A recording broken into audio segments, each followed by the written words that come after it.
বাংলাদেশের মানচিত্র নিয়ে বিতর্কিত মন্তব্য করে নতুন আলোচনা সৃষ্টি করেছে ভারতের উত্তর পূর্বাঞ্চলীয় রাজ্য আসামের মুখ্যমন্ত্রী হিমন্ত বিশ্ব শর্মা। তিনি দাবি করেছেন বাংলাদেশের নিজস্ব দুটি চিকেন নেক বা সংকীর্ণ করিডোর রয়েছে, যেগুলো নিরাপত্তার দিক থেকে অত্যন্ত ঝুঁকিপূর্ণ। প্রয়োজনে রংপুর ও চট্টগ্রাম অঞ্চল বিচ্ছিন্ন হয়ে যেতে পারে। রবিবার এক্সে পোস্ট দিয়ে তিনি বাংলাদেশের একটি মানচিত্র প্রকাশ করে এবং সেখানে দুটি করিডোর চিহ্নিত করে এই মন্তব্য করেন। ভারতীয় গণমাধ্যম এনডিটিভি সোমবার এই খবর প্রকাশ করে। পোস্টে হিমন্ত লেখেন, ভারতের শিলিগুড়ি করিডোর দিয়ে যারা বারবার হুমকি দেন তারা যেন মনে রাখেন বাংলাদেশেরও রয়েছে এমন দুটি চিকেন নেক, যেগুলো ভারতের তুলনায় আরও বেশি স্পর্শকাতর ও ভঙ্গুর।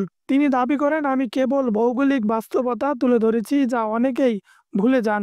আসামের মুখ্যমন্ত্রী চিহ্নিত দুটি করিডোরের মধ্যে প্রথমটি উত্তর বাংলাদেশের করিডোর। এটি ভারতের দক্ষিণ দিনাজপুর জেলার থেকে শুরু হয়ে বাংলাদেশের রংপুর বিভাগের সঙ্গে সংযুক্ত দক্ষিণ পশ্চিম গারো পাহাড় পর্যন্ত বিস্তৃত।